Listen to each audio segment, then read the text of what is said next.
Good afternoon, happy Saturday, keepers of the cash. Gary B, the Casual Comic Guy here. We're coming to you with Savage Saturday Comic Review, episode 55. And today we got part 1 of 2, our first two-parter.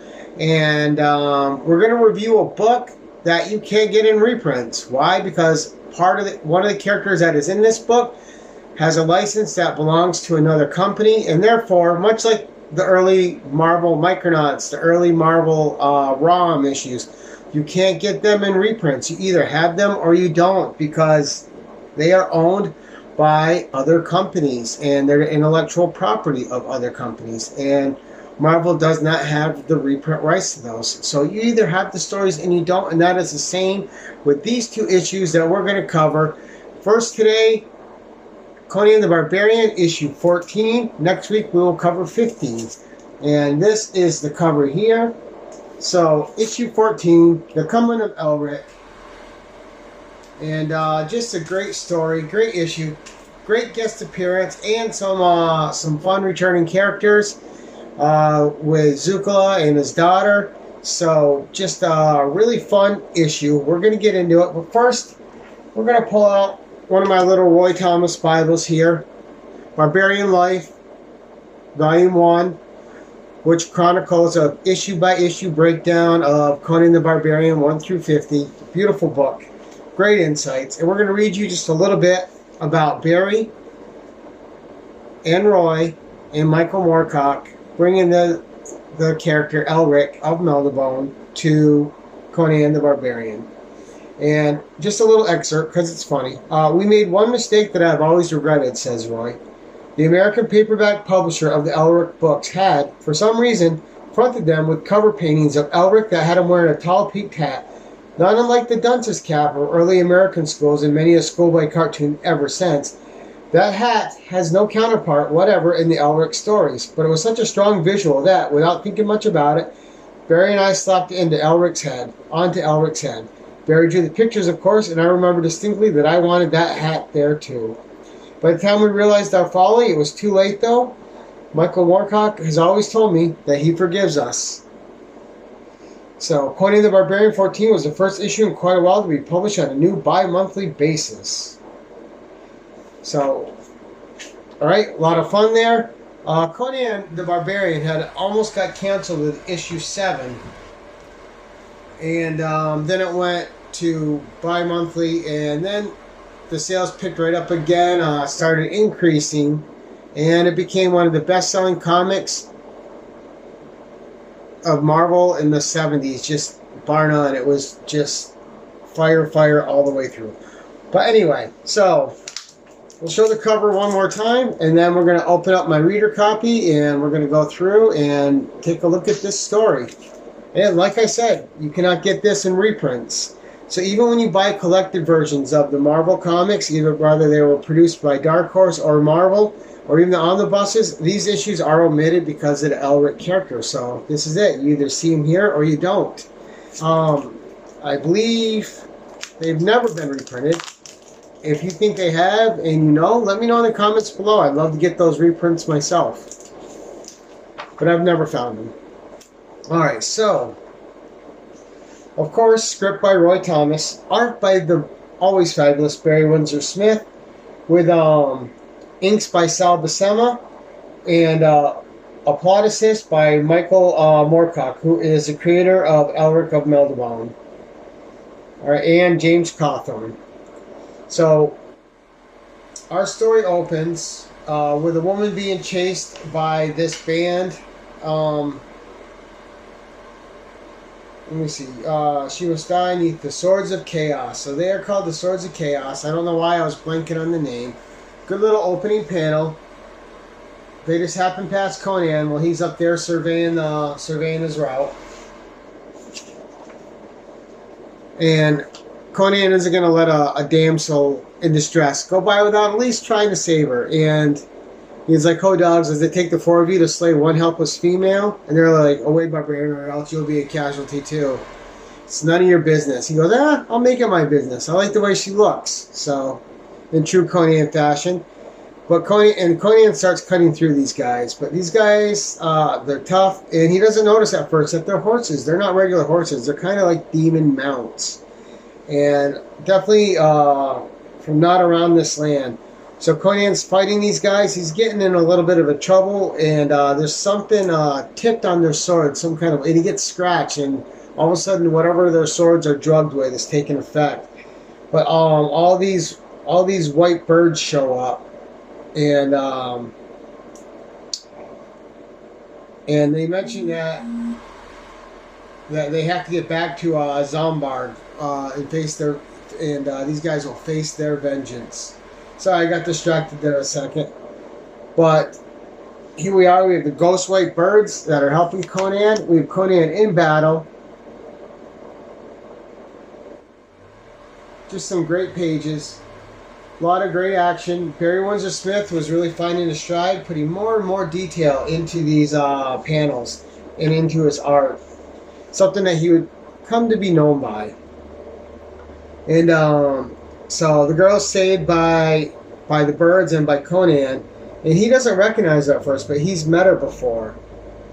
And her name is Zephyra, and she's Zukala's daughter. And a few issues ago, before this, he had an adventure where he half maimed her father, who had vowed to kill him afterward, but that maiming cost him most of his magic. So he's a lot more depowered than he used to be, and he doesn't really harbor the bitter grudge anymore against Conan that he did before.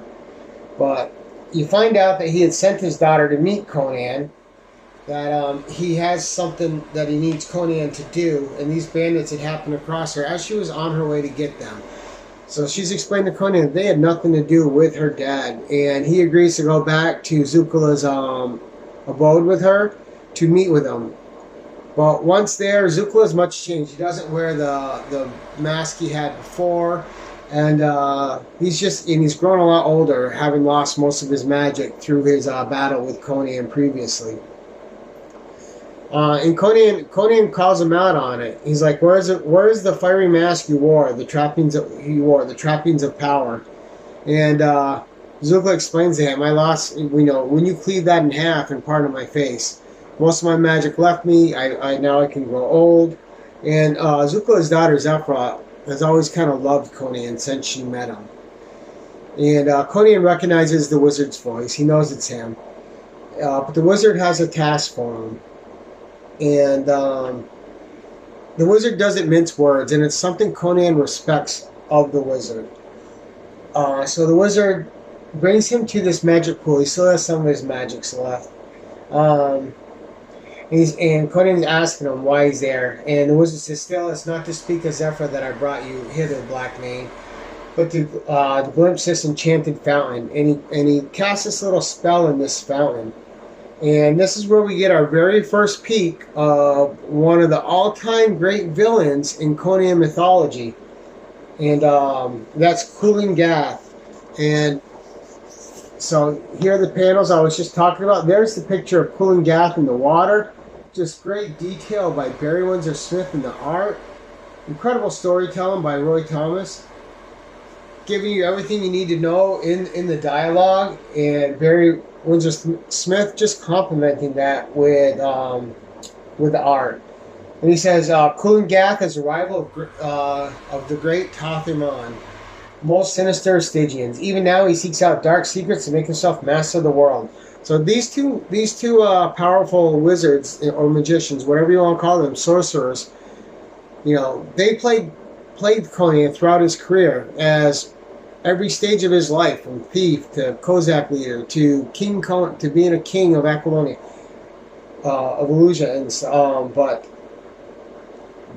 those two evil presences were always there, whether they had to come back to life or not, and it was something Conan had to deal with. So now this wizard's telling him of this place, the Curse of Terhali, and this Green Empress. She was the daughter of a king in the world called Melnibone. and they sealed her up.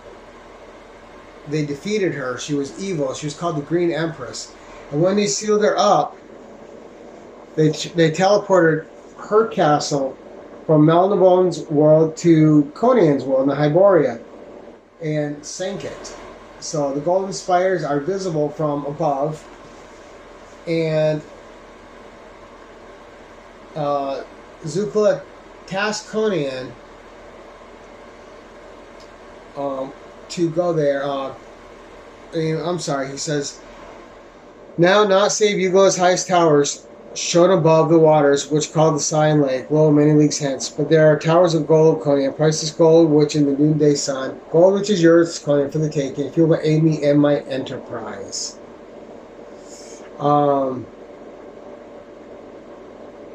So he needs Conan to get to this tomb. He needs to make sure that this isn't going to be a threat. And Conan tells him, I'm no world saver mage. I have no taste for sorcery, but the gold's tempting. Alright, Conan's always, he's got his weaknesses. Gold, drink, women, a little bit of revelry.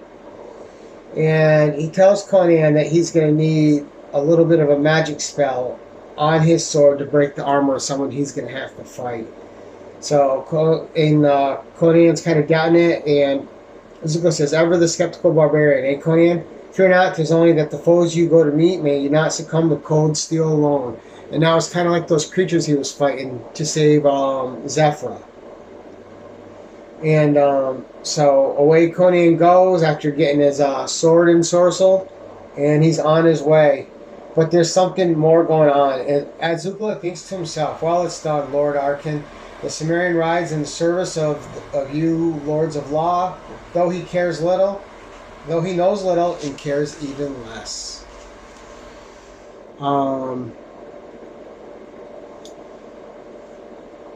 So they're talking about Zombard, Queen of the Chaos Swords, and if she triumphs, 2 worlds will plunge into demon-ravaged darkness. So, although Conan doesn't know it, he's fighting to save 2 different worlds, Melnibone and Hyboria. And he is on his way. And as soon as he departs, you get Zukala spying in on the Empress. But she senses him and breaks the spell. Well, he gets a glimpse of what she's planning, and it's nothing good. She plans on conquering both Hyboria and Melnibone, and if she can't conquer them, she's going to destroy them.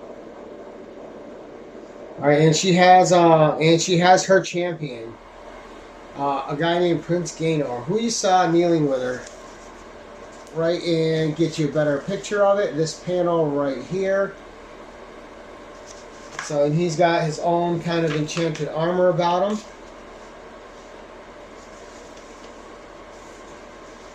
And we see Zephyra riding out with Conan to help him accomplish his mission. And more of the Emerald Queen Empress and Prince Gaynor.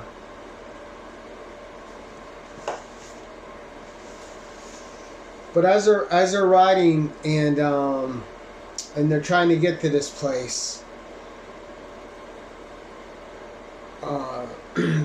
this is where they run into Elric, and because they're approaching this gorge, and Conan thinks it's going to be an ambush, and he's not wrong, but it's just not yet. But he sees this figure appear out of nowhere. Astride a night black charger, he says, and appearing amid a flash of blinding light. Is what Zephyr's saying. And Conan tells him to halt, and Elric of Melnibone is announces himself, and he says he awaits no man's leave, and him and Conan clash. Now Elric, in many ways, is Conan's opposite, where Conan is brawny, strong, bronze.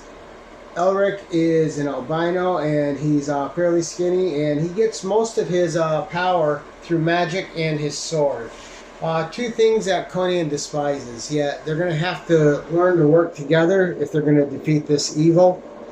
And they have kind of a 2-page fight here before they realize that they're fighting on the same side, and that they actually just need to talk to each other and not try to kill each other and figure out a way to accomplish their mission together.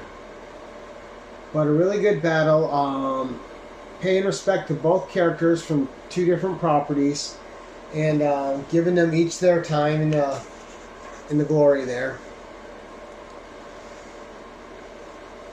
And then Meldamone's telling them, the wizardess Terhali, whose sepulchre is said to be a treasure trove of sorceress lore. And many a night I spent reciting the ancient runes to waft me across the void from my world to yours, and to the Sign Lake we both do plainly seek. There's some unknown force diverted him to where he appeared in front of Conan. He was supposed to appear at that place, so it's being protected. And that's when the ambush comes, and you're going to see it here. The knights arrive with Prince Gaynor, and it's going to be a battle fully engaged. So just spectacular art. Barry Windsor-Smith really in his stride. Everything just looking fantastic. Prince Gaynor the Damned. And you got Conan and Elric fighting back to back, side to side, helping each other out as much as possible. But that's not the only thing they have on their side. And Prince Gaynor is really after Elric. He knows him. They're both from the same world. And he goes, be on your guard, albino. This dark night, yours will be the death that buys my passage to sweet oblivion. Because this Prince Gaynor, he's being kept alive against his will. He wants death, but he is not being released by the forces of evil. And so he does their bidding, waiting for that release. And again, you got Conan and Elric back to back, fighting these forces, holding them off, slaying what they can, staying alive best they can. But numbers are not on their side. But there's a forgotten person in here. And that, of course, is Zephrah. And she makes, the numbers are too uneven. The battle shall soon turn against us. And then she cries out to her father for help. And she invokes the name and succor of Sarusha, goddess of rain and driving storm. And she chants and brings about a cleansing rain that this evil army can't stand against. All their sins wash away, and with their sins, their flesh washes away and leaves them dead on the field, all except for Prince Gaynor, the Damned. And he is riding away. And once he reaches a peak in a zenith, he is magically whisked away to freedom. Not freedom, but away from them, where he can fight another day. And then you got Conan, Elric, and Zephrah, who are heading out to Golden Towers of Yagala to face their fate and meet the Green Empress.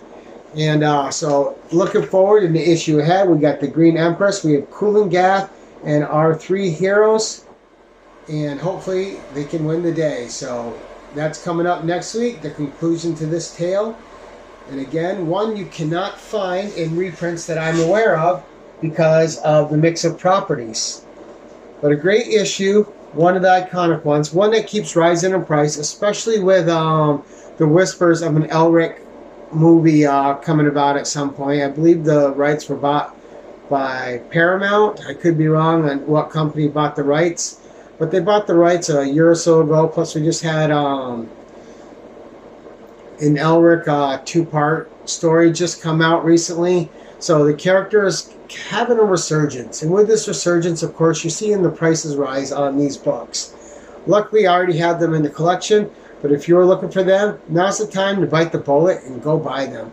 But great issue. The story is A+. Art, of course, is the A+. Great cover. The cover to Elric, I thought it's a little cheesy on the cover. We'll get the cover an A, though. Great writing. I love the border covers. But overall, an A++. Conclusion, story, inks, art, plot. And next week, I can't wait to tell you about the conclusion. That's it for this week, though, guys. Until next time, keep it casual and stay savage.